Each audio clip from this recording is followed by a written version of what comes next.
Okay, so we'll start the meditation now. So just noticing the present moment, starting to come into the present moment and into your body. Start to bring your gaze down a couple feet in front of you onto the floor. And if it feels comfortable, bringing your eyes closed.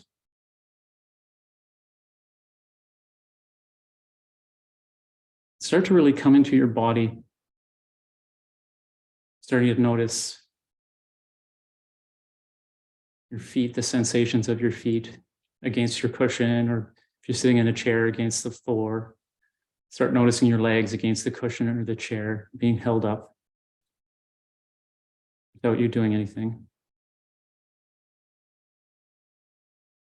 And start to notice your spine. It's upright, but not rigid. Noticing your hands, where they're located, the sensations of your hands. Perhaps they're folded gently together in your lap or resting on your legs or your knees, or perhaps somewhere in contact with another part of your body. Just noticing those sensations. And tucking your chin in a little bit, bringing the crown of your head up towards the ceiling.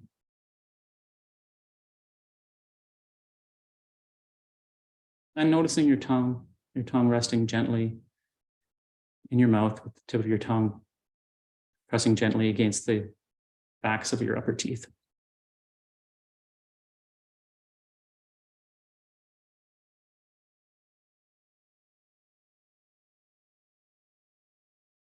And we'll start first by noticing the breath. Wherever in your body it feels most prominent to you.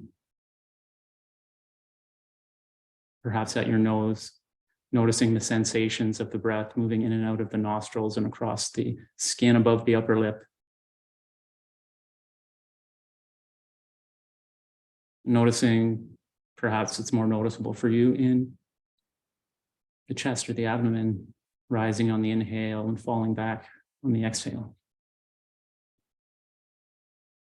Just noticing the breath breathe itself. Noticing perhaps some sort of thought coming in that perhaps that changing the breath is something might be thinking of, and just allowing that thought to be noticed as well, and just coming back to the breathing in its natural state as it comes and goes in and out of your body. We'll continue like this.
Noticing too, if your attention has drifted off to another aspect of your experience. Often thoughts come and can grab the attention, or other body sensations might come up. Just noticing when this occurs, non-judgmentally and with a real kindness and a curiosity, and then gently bringing your attention back to the sensations of the breathing.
Perhaps noticing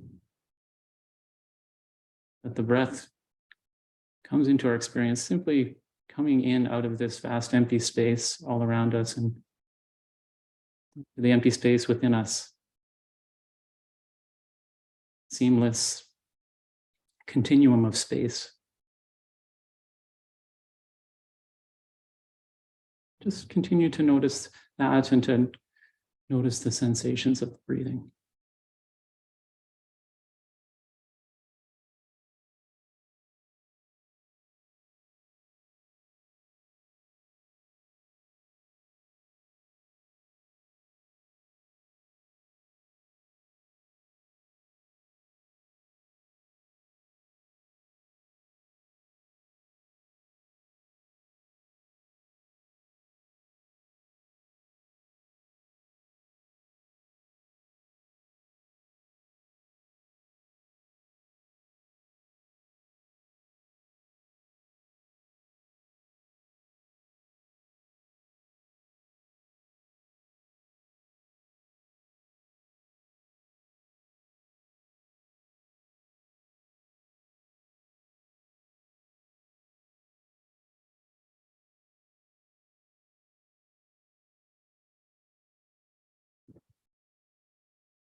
And now, just simply changing our focus. Just noticing the body now as a whole.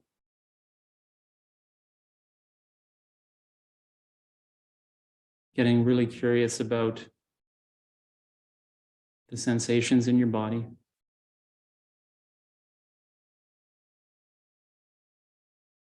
Noticing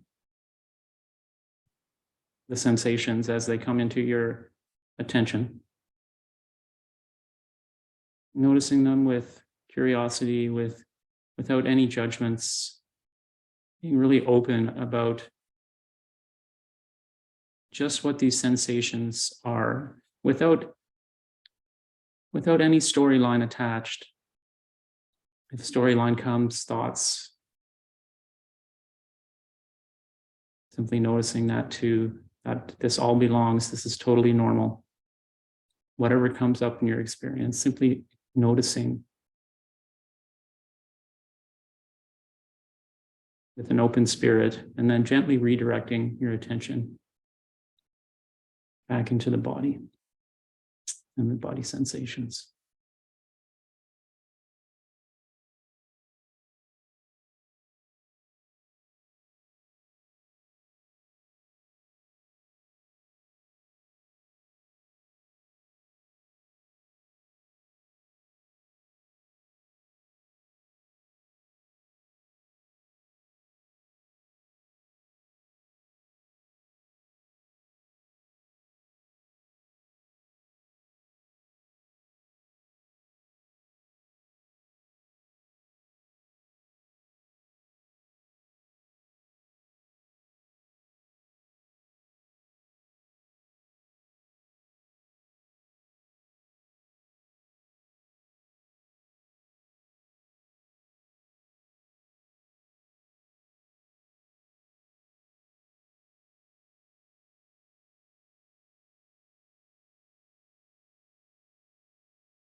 And now perhaps, well, noticing the body and the sensations in the body. Perhaps if you if you haven't already, bringing your awareness to part of the body that meets the space around us and the space around us as well.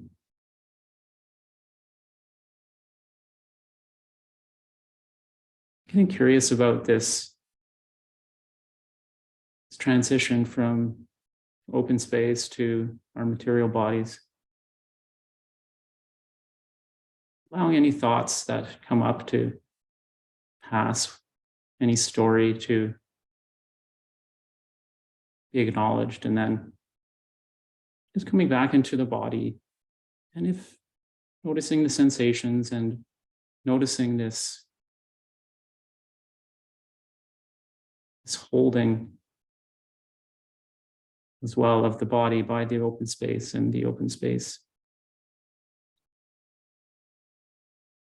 the body, each holding each other.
Now, bringing the attention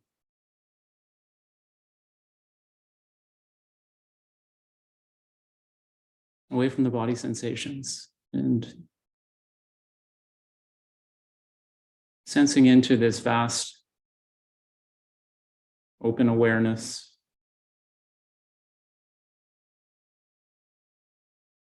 that holds all of our experience.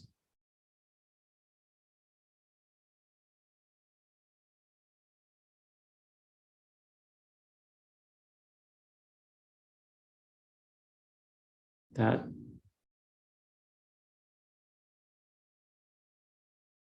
vast, open,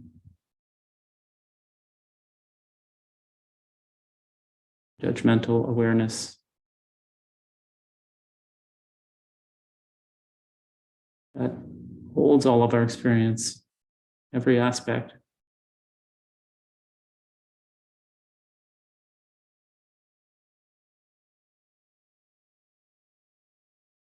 And is all of our experience. Really sensing into this vast open space.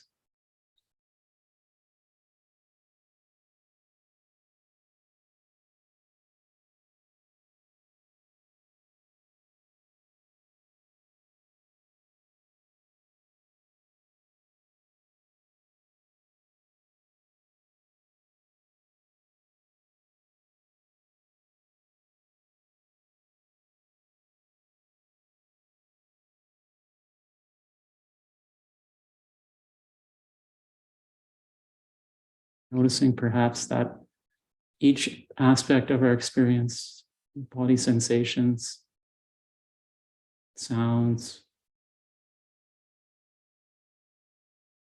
memories, images,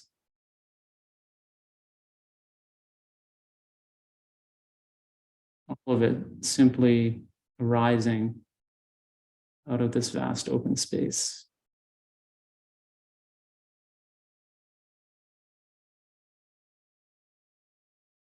Awareness.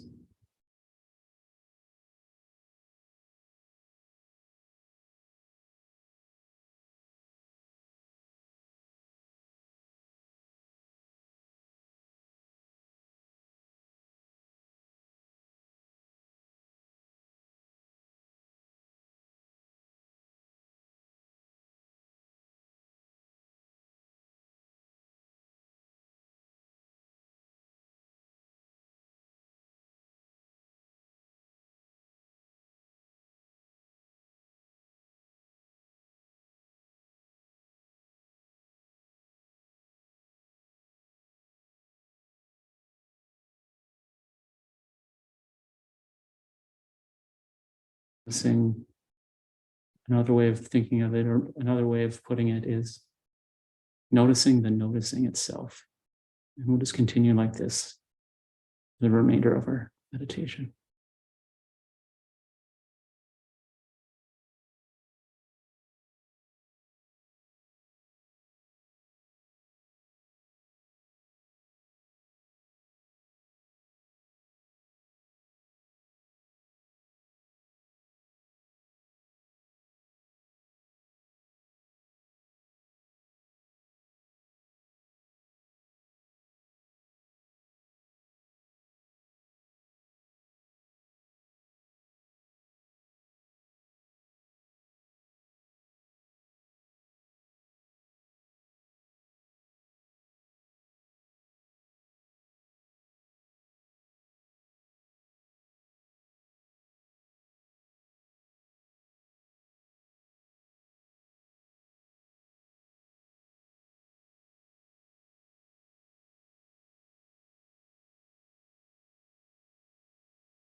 And as we continue into the rest of the evening, perhaps sensing into this vast open space, this noticing.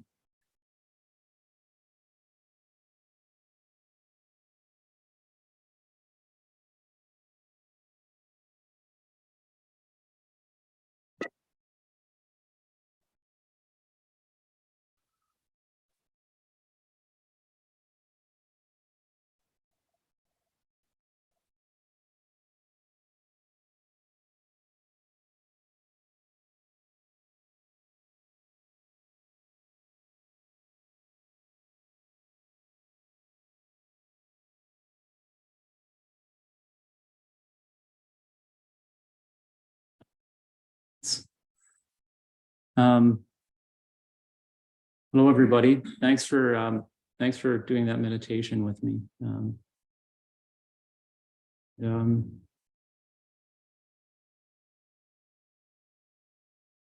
Yeah, we're going to, the last couple of weeks we've been talking about the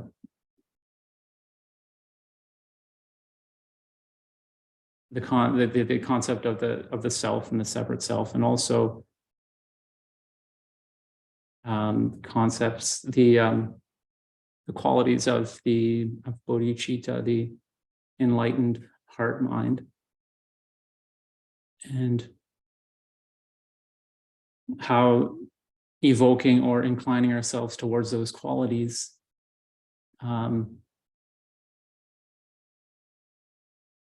helps us to kind of start to remember our true nature, our Buddha nature. So we've done so far, started off with metta, with loving kindness, and or boundless friendliness is another word for it. Boundless, kind of this unlimited friendliness and kindness that doesn't diminish regardless of any circumstances. And then we talked about the second of the qualities of enlightened mind, so also known as the Brahma Viharas, the divine abodes. And that being compassion, or karuna in Pali.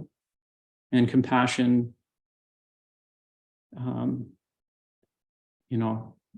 much like kindness, is something that we can incline ourselves towards and evoke through our meditation practice, whether that's on the cushion or just our meditation practice of daily living, and touch into our true nature through compassion. And today we are going to talk about the third Brahma Vihara. Maybe Stephen will do the fourth when he comes back. I don't know what his plans are, but we're talking about mudita, which is, Stephen likes to call it joy. And I think that's actually the best way of saying, that's what he said to me. He's called mudita, joy.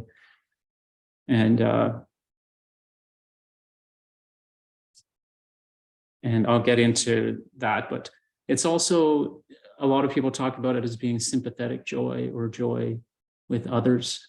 So it's actually a joy, this kind of coming together, and this joyousness of coming together and celebrating another person's fortunes, and also sharing another person's happiness, and being happy for and being joyful for them, and delighting in that, in their good fortune.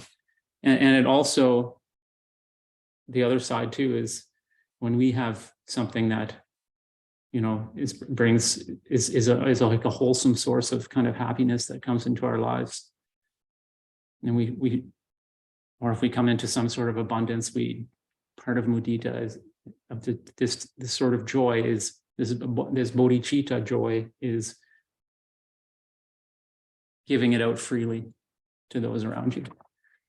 So And it's kind of, it's a joy that doesn't come like with this big exuberance. It's kind of a joy that's just this kind of constant joy that can infuse everything, and actually does infuse everything. And it equally applies to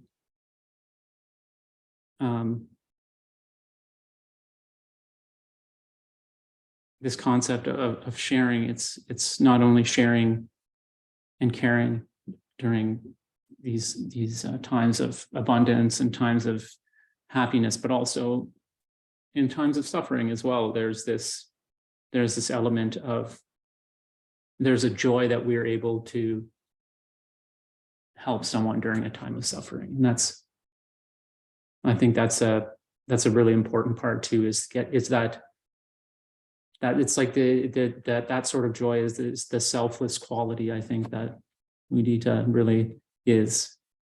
And I like the concept of sympathy, because there is this element of, it's kind of at the core of mudita, is that sympathy towards everybody. So sympathy, meaning that I think the best way is aligning our feelings. That's sympathy, when our feelings are aligned. Like if I'm feeling sympathy for another person or another being, it's that my feelings are aligned with that other beings, that we're kind of seeing eye to eye on what's happening. So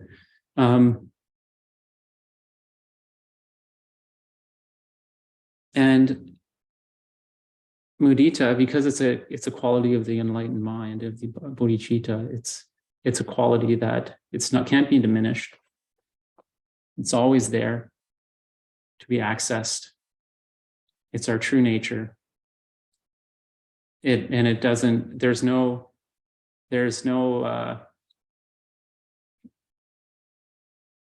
conditions attached to it. It's conditionless. It's unconditioned joy that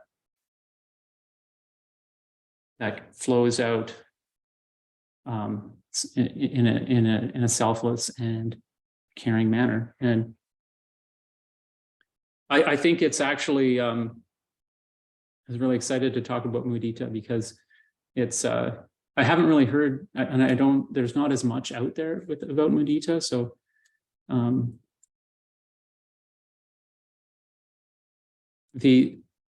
wanted to compare mudita to compassion, because compassion, I think we all kind of naturally, compassion, we can have compassion for someone regardless of whether we feel like we like them or not, or we have any affection for them. We can still say, okay, like that person, I really think they're extremely a pain in the butt, but I do have compassion, like that they broke their leg or something,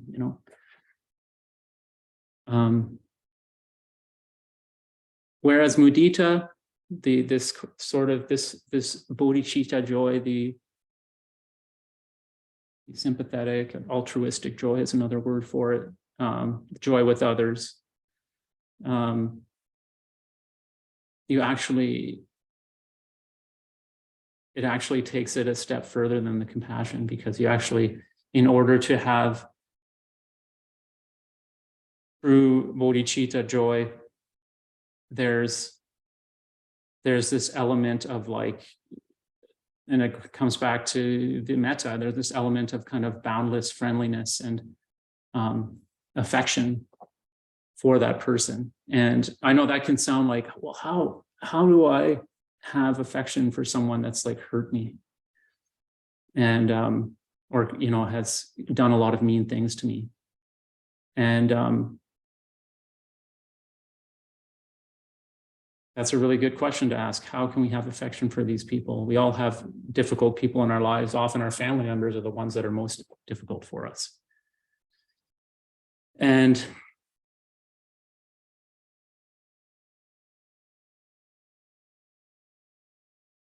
the essence of the bodhicitta joy or mudita is just as much as we celebrate our own good fortunes, that's how much we celebrate another person's good fortunes. And that brings up a good point, because what if we don't really know how to celebrate our own good fortunes? How do we go about celebrating another person's good fortunes? And that's like, that kind of like brings the understanding of mudita to a deeper understanding, because even independent of this mudita thing, if we're experiencing, anytime we're experiencing an aversion towards another person, or perhaps clinging to the idea that they need to be different from how they are right now in the present moment,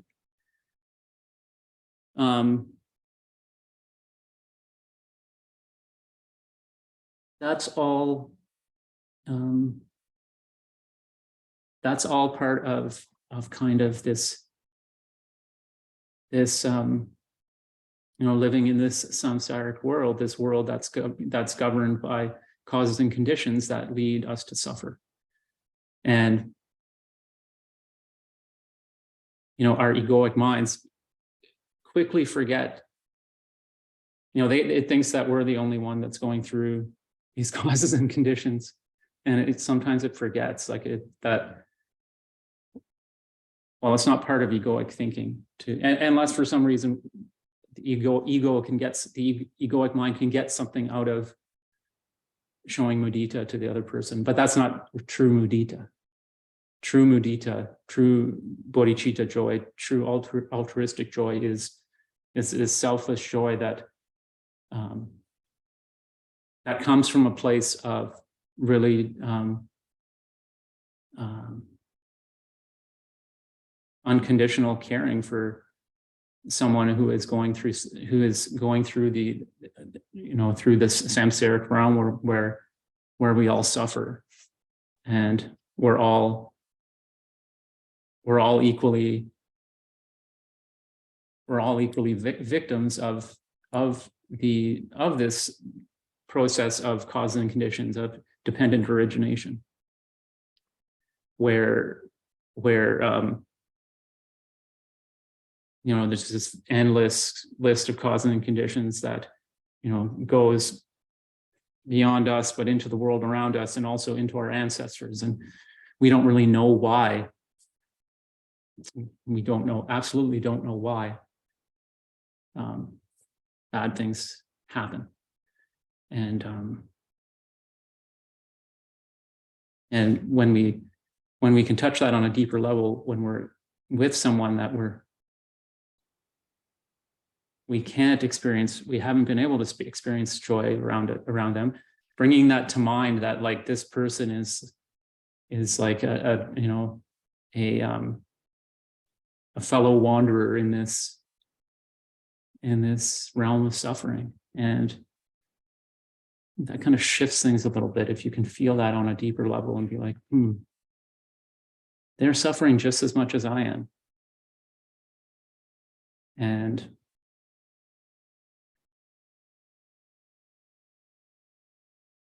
I think in our I can comment, I've never lived in another society for a prolonged period of time, but in our Western society, I think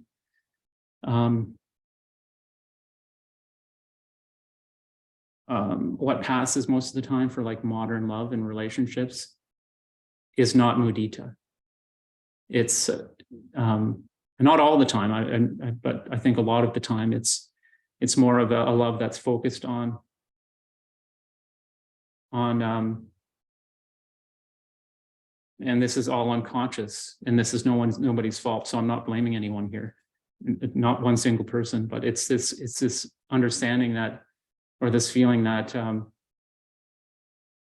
lacking something within myself that I need to get from another person. And so that what ends up kind of, we've talked about this I made up this thing of that alcoholic, the being addicted to this sense of individual, and that there's individual entities out there that actually have autonomous control and ability to exert control over us.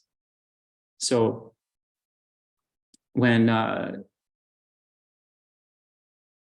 I like to call that process the selfing process. And I got that from reading one of Ajahn Sumedho's books. Through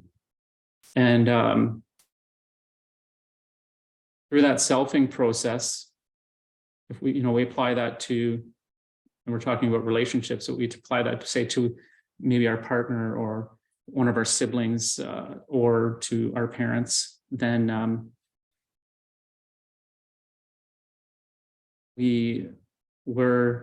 by doing so, we create this illusion that they are a source of lasting happiness. But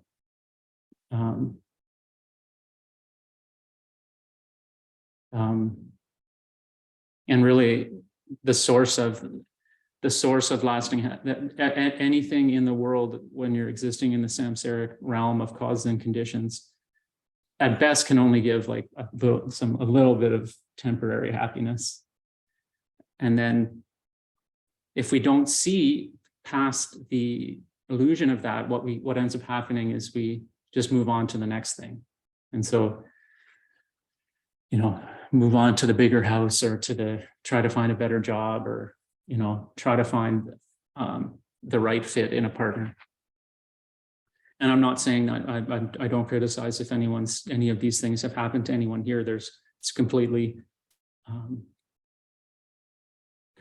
human thing. And the only reason I'm bringing that up is because through the practice of meditation and mindfulness, what we can do is start to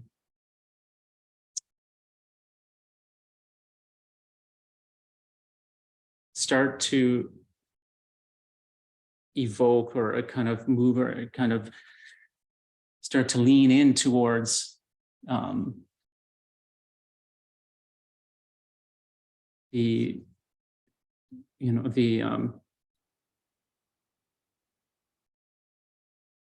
actual experience of true happiness, of the third noble truth being the cessation of suffering. And so what ends up happening in our relationships when we're, if we're having difficulties with people, it's all based on our own fears. It actually has nothing to do at all with the other person. At all. I'm confident with saying that. We all have these deeply, deeply wounded parts of us that when you say we go into a situation and we have an expectation of someone is going to treat us, they ought to treat us a certain way, and then they don't. That activates this deep aspect of shame within us. Shame being the sense that we're not lovable, or that we're never going to be able to find love. And it goes into that shame. And what ends up happening is we end up throwing up our defenses, because we don't want to go there. We don't want to go in. We don't want to feel ashamed. And we don't want to feel alone.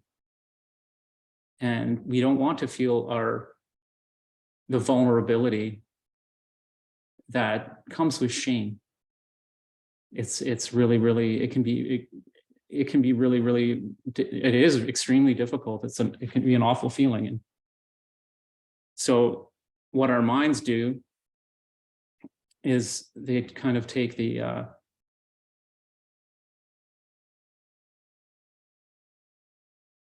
our minds have ways of, so they turn that, especially for us as humans, like we are social creatures. Even more, at least, I mean, the latest science would say that probably even more than food, water, and security, that's how deep our longing is for connection. So that when when we go in all excited to, see someone and they don't meet us with that same level of excitement, it kind of like, uh-oh, my deepest need is not being met. And it's the natural aversive quality of our little minds will just want to push that away and try to find an explanation. So the default is to blame our, whoever that difficult person is. And yeah, I don't, I think that's important to keep in mind. And, if you're having difficulty with someone and you can't feel, you just can't evoke that joy when you're around them, or you have a lot of problems doing it, or feeling joy for their, when they're doing well. I think a good, we human beings, it's hard for us to look inwards, but all I'm saying is one question you can ask yourself is,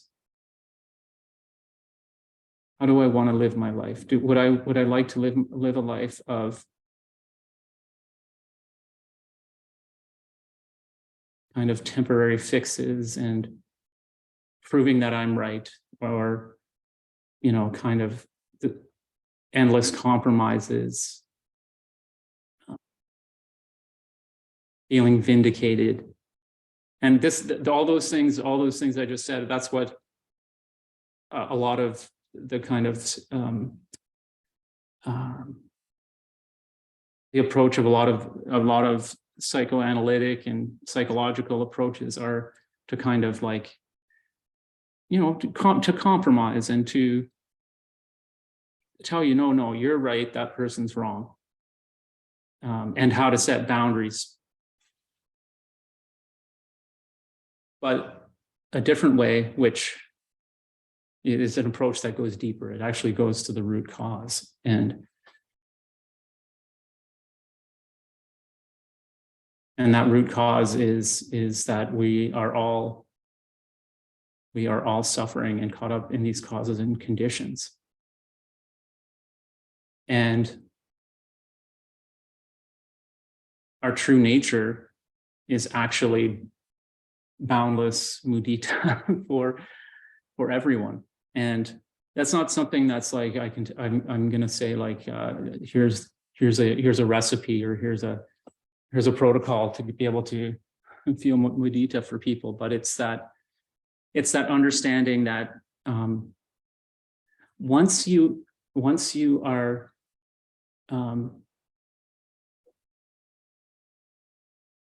once you are in that mind, that kind of with the bodhicitta, that the vast open mind, the big mind, it's the mudita comes much more naturally, just kind of happens. You're walking down the street and you just naturally feel joy for people that you probably wouldn't have. Like you feel joy for the homeless guy that's asking for change. You feel joy for everyone that you're meeting in your life. And it's, I think, a good way to start kind of evoking that is by actually going into every situation with no expectations whatsoever, and setting that as an intention that I don't expect anything out of this situation. I'm just going to be completely open. And I think that's kind of, that starts to shift things to be like, yeah, the ego realizes, oh, there's nothing for me to get here. So I'll just, and because you're accessing that big mind that's like vast and boundless and doesn't have any expectations. It just arises. It just is, and you can experience everything just as it is, and it's actually completely perfect. Like you're just like, I can just experience stuff as it is. And I wanted to read a passage by quite a character, Shantideva. You've probably heard of him, some of you anyways. He was an 8th century Tibetan monk, and he was studying at Nalanda University, which is, I think, the first university in the world, in India. And I think it was India. He was kind of like a slacker. Like, he never went to his classes. He was just like, kind of like, no one ever saw him. Like, everyone thought he was a huge slacker.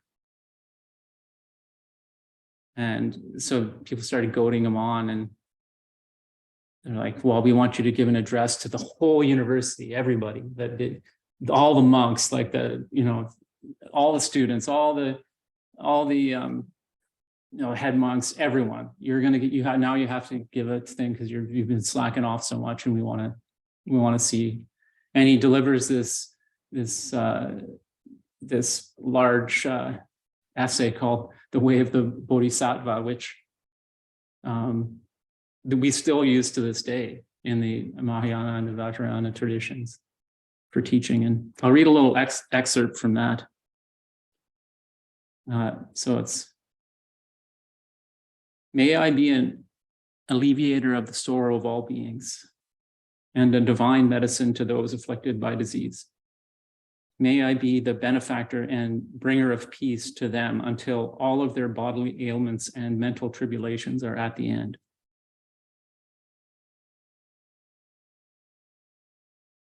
So I wonder, like, maybe he was just like meditating all the time, just accessing that big mind, the bodhicitta. And yeah, so I also wanted to share a couple of things from, so there's this, I wanted to talk about this one sutta. It's called the sutta on knowing the better way to live alone. And what's the concept of living alone? So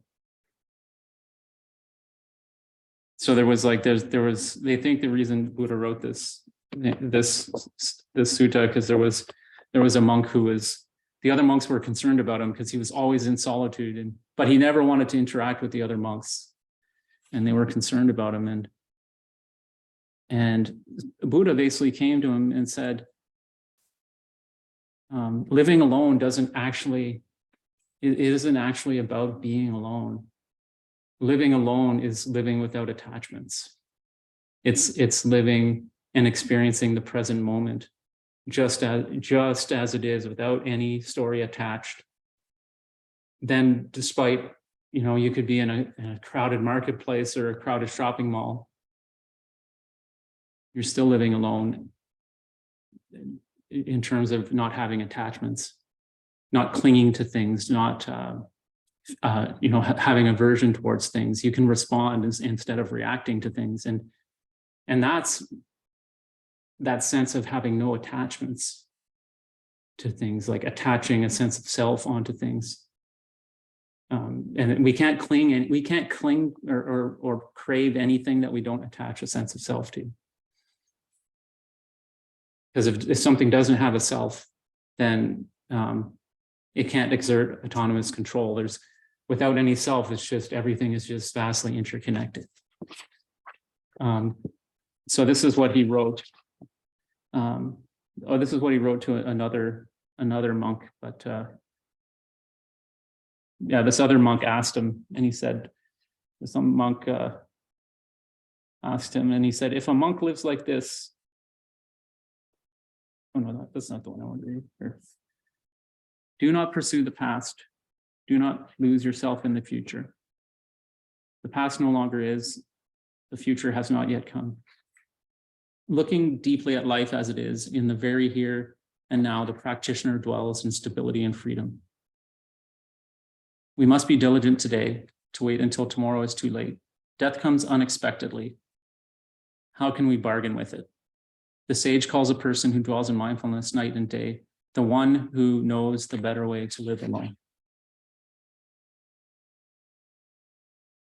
Or he says it in another, when he's talking to that monk that was kind of like, just kind of isolating himself. He said, observe deeply what is happening in the present moment, but do not be attached to it. That is the most wonderful way to live alone. And I think that monk that was isolating himself and didn't want to be around the other monk was most likely, sounds like he was attaching a sense of self to him and the other monks. Like there was an element of fear. And that's what happens when we have trouble sharing our joy or experiencing joy with certain people, is that there's a fear that we have. And, a good first step is just to really look deeply into that fear, touch into that fear, feel the sensations of that fear in your body. Really get to know that fear. And that's mindfulness practice. And getting to know the fear. I mean, mindfulness is noticing without adding anything on. That's what I attended a lecture with Sharon Salzberg, and that's how she defined it. And I think that's a great notice. And you can add what's happening in the present moment, but there's only always what's happening in the present moment. There's never anything else to notice. So I think noticing without adding is a great way of thinking of it, not adding any concepts. Or if you don't add concepts, things just are. And I think, a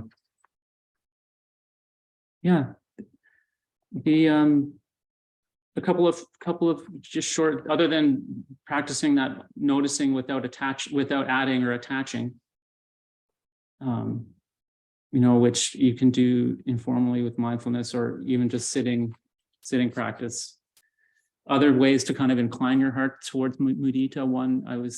One I thought of is like really just if you're sitting or even just standing in line, like remembering a time when you either felt a lot of joy over something that happened to you, or you felt a lot of joy for another person. And just feeling that in your body and just noticing what that experience of joy is like. And doing that, kind of doing that on a regular basis.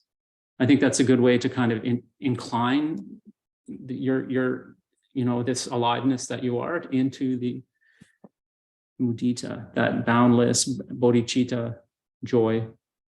And then the other practice that I thought of was one where, imagine, and this works well with like anyone. You could even think of Donald Trump for this one if you're not a Donald Trump fan. Maybe you are. I shouldn't, and I don't judge you if you're a Donald Trump fan either.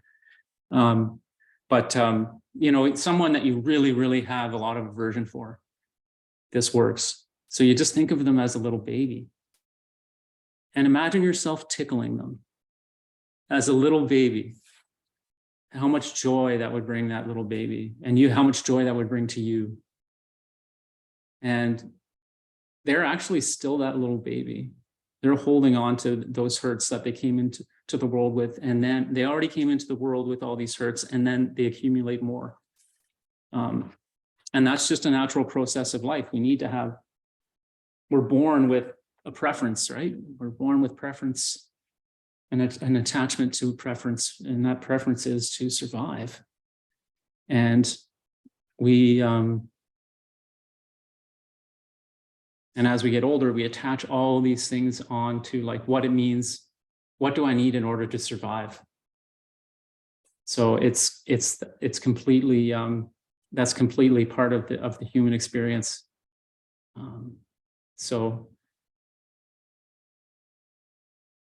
But when these difficult people get older and we're interacting with them, I think it can be helpful to remember them as a little baby, because they're not that much different when they were little babies. So there's a little baby operates on a very, very instinctual level, but it's still a level of attachment to preferences. And that defines our samsaric existence is we are living life trying to, attaching ourselves to certain preferences, and these things have to be a certain way. And this is just our egos going haywire. So just remember, they were little, they're still a little baby. And when we're in those little, really, really tight places, we are too, we're those fearful little children. And it's important, I think imagining yourself as a little baby can maybe be helpful. Maybe that's not going to work for you, but one thing that can help is, remember, if you think of yourself as a little baby, think of the vulnerability. Think of how helpless you are. And to almost the same extent, when you're existing in that deep suffering, you're just as helpless as that little baby. And so that kind of opens up the door to kind of like, it's true. I am just like that. I'm very helpless right now. I'm very tender. I'm very vulnerable. And that opens up a space to start to breathe and to sit with those sensations and kind of, get into this sense of responding and just being with them, as opposed to reacting, pushing them away. So I went a bit over time. I'm going to stop now. And if anyone had any questions, I'm going to say welcome back to Micah too. He's just got back from a 6-week silent retreat. And so he's probably when we talk, you might want to talk a little bit slower, because he's going to think you're speaking in fast forward. But yeah, it's good to have Micah back. Really good. So thank you so much. And we have a new person. Your name again? Roxanne. We have Roxanne, a new person here too, which is very nice.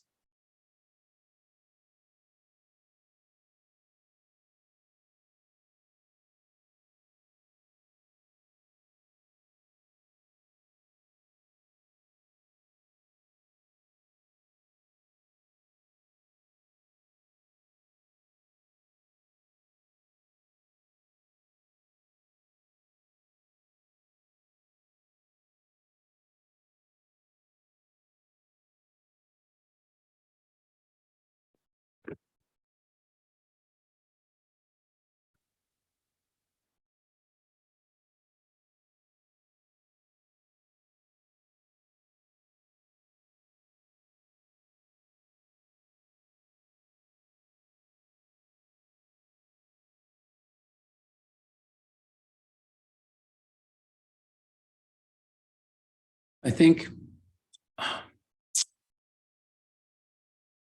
so the in-person people weren't here last week. And so I'm going to read that Thomas Merton quote again. I mean, maybe Roxanne and Micah have heard this one, but it's a good one for this topic, because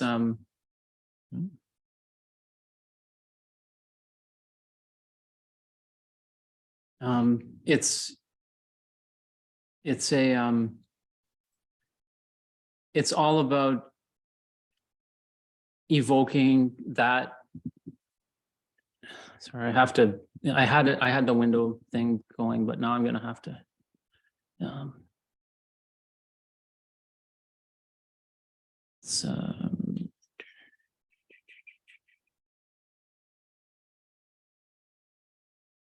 Heal down. But for some reason, there was a virus or something on the page that I had open. Okay, so this is okay. I can't find it. Sorry, guys. I can go into my email and get it, because I emailed it to myself.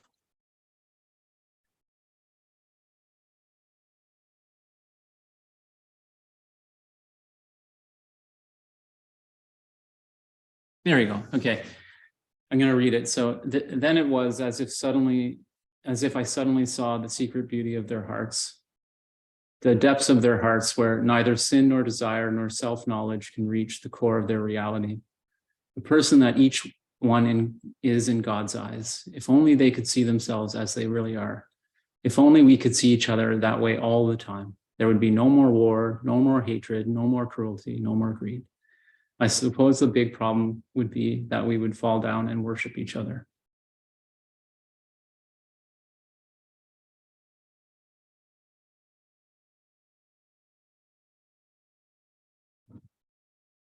And I think that's the essence of mudita, that joy of just seeing the other person as being you and as both of you being this true nature of joy and compassion and boundless friendliness and equanimity.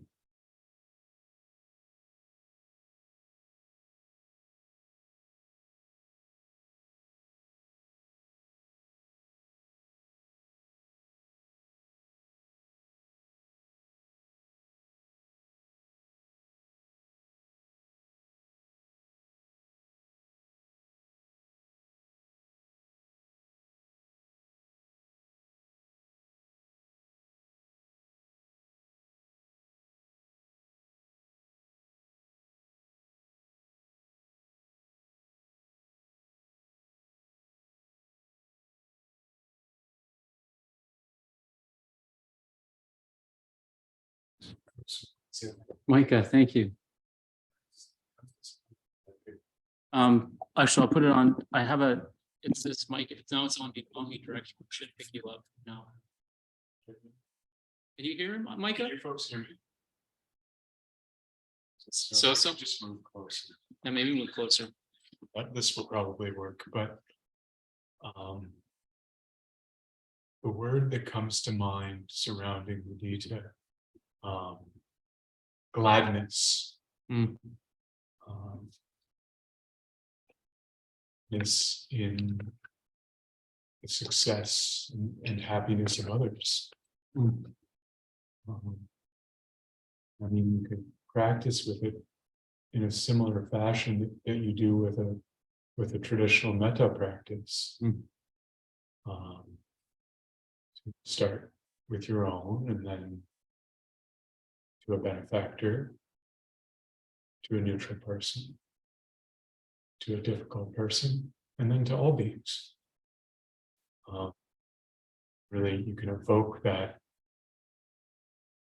joy and gladness just about someone else's success. And they say the far enemy of mudita is envy.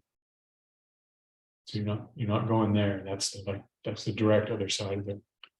You're not going. Forget what the near enemies are, but that's where it resembles it closely.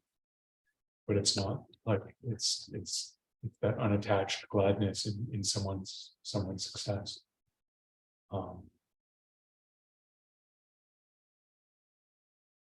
And it can be very beautiful.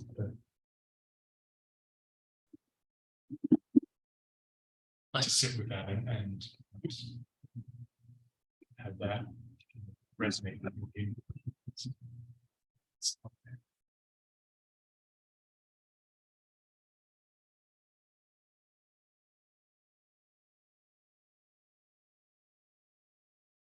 Thanks, Micah. Yeah, we have the near enemies and the far enemies. I've read about those before, and I think it's a good way of. It's a good way of. I would think of kind of gauging if you're kind of off track. Yeah.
Looking, good way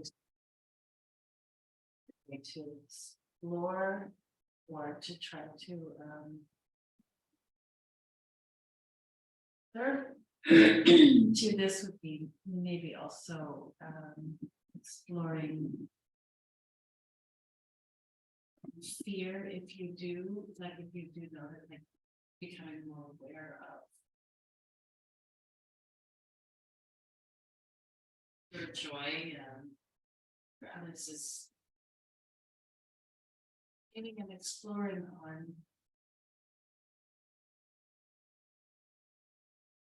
how to work on this in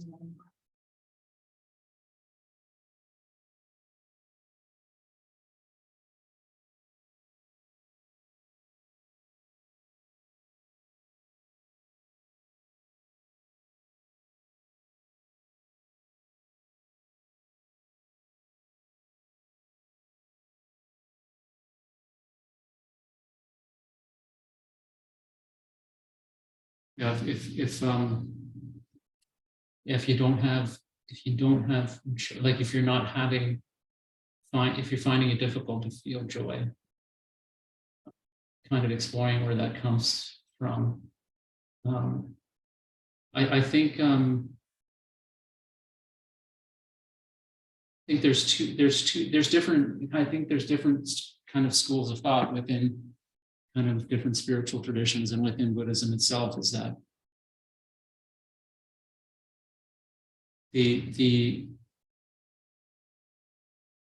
I think exploring it, I think it depends on how you explore it. If you're exploring it through concepts, you're trying to figure out why you're not feeling that way. I think that could potentially lead to more suffering, because you're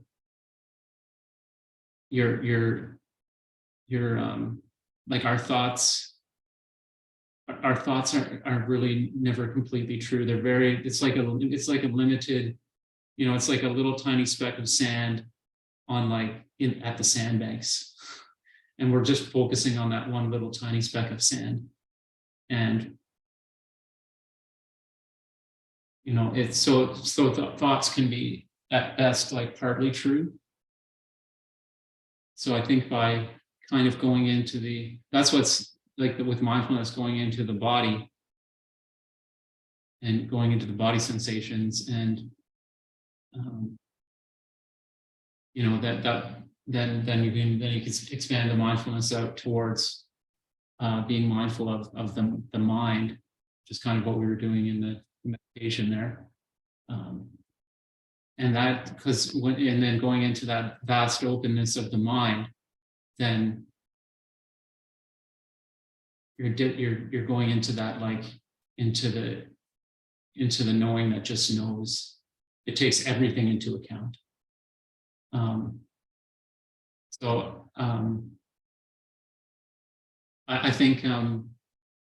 I think a big part is fear, like you said. Fear is like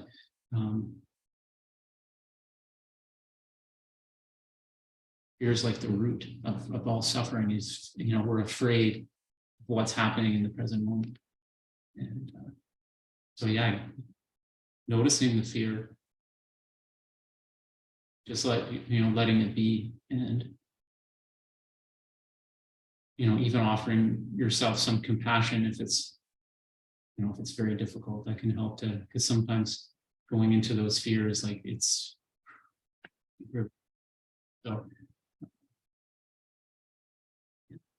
noticing the fear, just kind of noticing that the whys of why am I afraid and blah, blah, blah, all that stuff's going to come in. But we just notice that. And as soon as we notice it, as soon as we're noticing something, we're no longer attaching anything to it. So it's like training your mind just to simply notice things without kind of making a story line about them, attaching things onto them, trying to explain what's going on. That's then that kind of like accesses that bigger mind, that vast awareness, that big seed consciousness. That's all I have to say about that.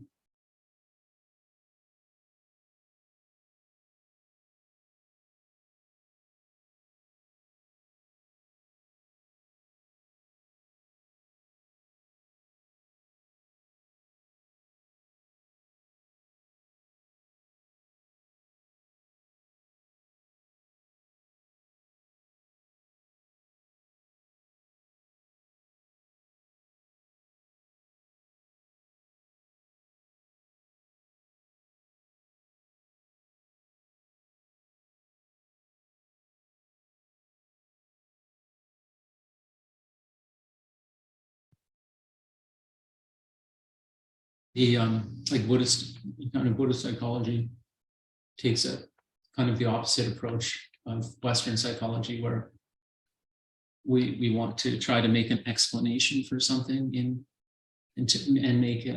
make meaning out of things in terms of concepts. That's in like the Western psychological approach. But in like the Buddhists, within Buddhism, it's more about letting go of, kind of going beneath the concepts and accessing the oneness of everything. And then there's just a knowing of things beyond words.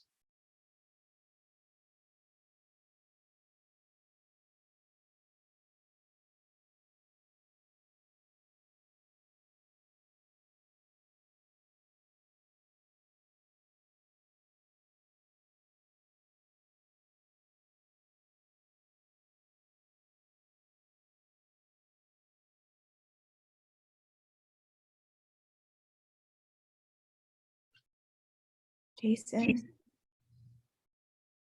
thank you for your talk and your meditation and for continuing to run these in Stephen's absence.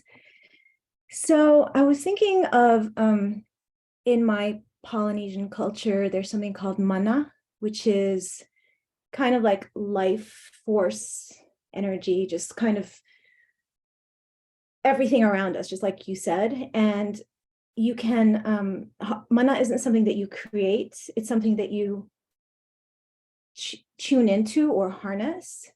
So I was thinking about joy, and I was thinking about, I think often people perhaps think that they need to create something out of nowhere. Like I have to create joy or I have to create happiness. But I, in my humble opinion, I don't think you're creating anything. And you alluded to that. I think that we just tune into or activate it, like it's everywhere, right? And that's what I think consciousness is. I mean, joy is in every single thing around us. Like, oh, how joyful, I have clothes on my skin. That's great. I'm warm, or, the sun, or, everything around us. So I think joy is everywhere. It's just a matter of tuning into it and I guess activating it. And one way of doing that is by removing any layers that are stopping us from getting there. So why aren't we seeing how great the grass is? Why aren't we feeling joy from, the person that smiled at us? Why aren't we? Because it's there. Joy is there. I think it's just, I was just thinking about the difference between tuning into something, connecting to something, and actually creating it. Like it's there. Like you said, it's everywhere. It's just a matter of like, it's like, no joy, it's there. It's just like behind things. So anyway, that was just my thing. I was just comparing it to my Polynesian roots, but that's all. The end.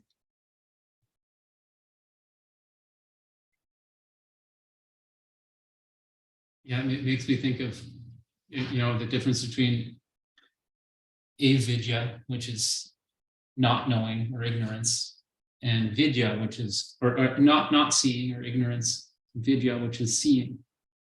And I mean that's kind of similar to what you're saying. Like it's already there.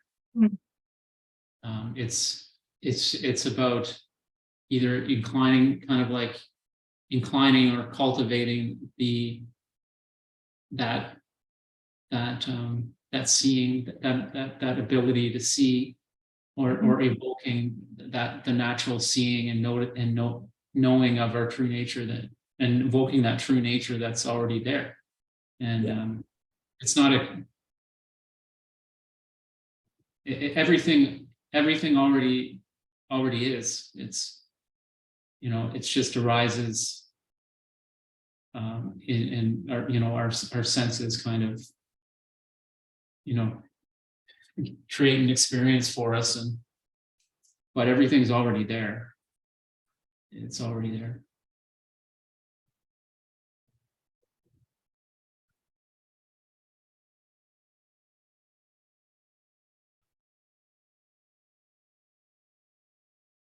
It's like consciousness is those feelings of fear, deep fear, and like lack of joy and shame and envy. You're talking about the opposites. That's simply like it's simply consciousness experiencing like that. It's longing to know what it is. That small c consciousness. It's like it's all this longing to know the true wonder that it is. It's like calling out to it's like crying out,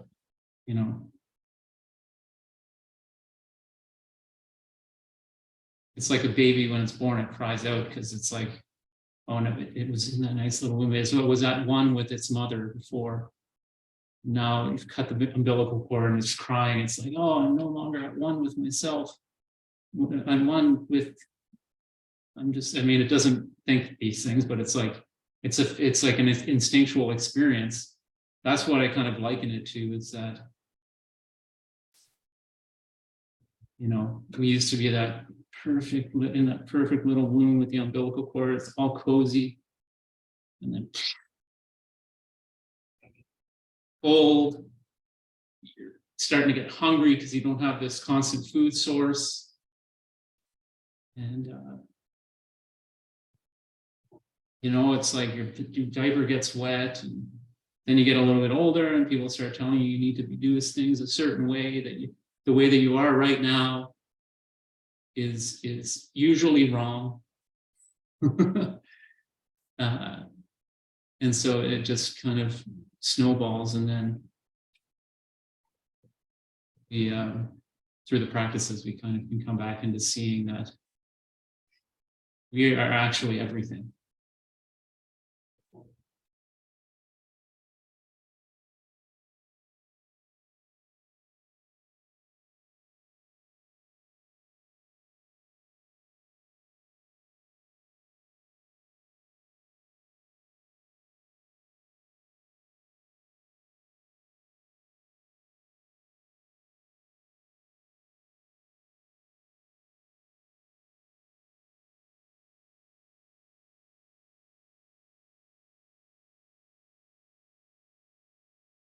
Well, folks, 8:29. We'll wait the last minute, just because I don't think we need to wait the last minute. Okay. Well, thank you so much, everyone. It's been a pleasure to be doing this for the last 3 weeks. And Stephen, assuming that everything works out okay with the flights and stuff, he should be back, and I'm looking forward to having him back and to seeing what he what he brings forward next week. So, but it's been a pleasure leading you guys. I would rather, there's nothing I would rather be doing on a Thursday night, honestly. So this has been great, and I look forward to just sitting with you guys next week. So thanks so much. Have a great night, everyone. Thank you, Jason. Lovely seeing you. Lovely. Thank you very much, Jason, everybody. Thank you, Jason. Metta. Thank you, everyone. It's good to have you back.